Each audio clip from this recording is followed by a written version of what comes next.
अस्सलाम वालेकुम।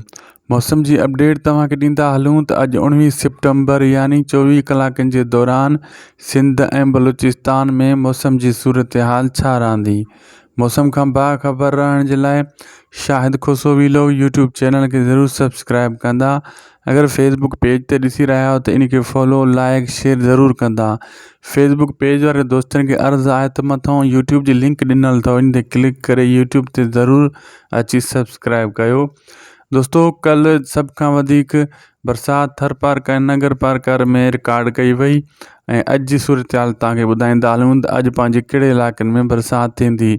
दोस्तों अॼु बि साॻी सूरत हाल जेका शहर आहिनि उहे सभई नाला खणी तव्हांखे ॿुधाईंदो हलां।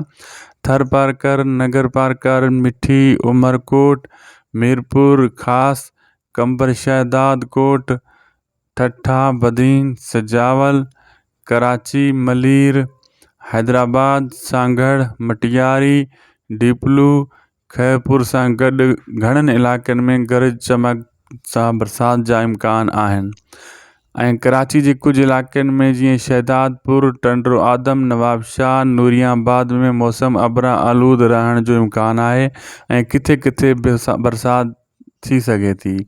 ऐं बलोचिस्तान में सिब्बी, कोलू, लोरालाई, बारखान, लसबेला, खुशदार में भी बरसाति जा इम्कान थी सघनि था। रोज़ाना तव्हांखे बरसातनि खां आगाह कंदा आहियूं। सभिनी दोस्तनि खे अर्ज़ु आहे त असांजी हीअ वीडियो ज़रूरु अॻिते शेयर कयो जंहिं कंहिं ॿिए खे बि मौसम जी अपडेट मिली सघे ऐं यूट्यूब चैनल खे ज़रूरु सब्सक्राइब कंदा जीअं रोज़ाना जीअं हर अपडेट तव्हां ताईं पुॼंदी रहे। असांखे ॾींदा इजाज़त। ख़ुदा हाफ़िज़।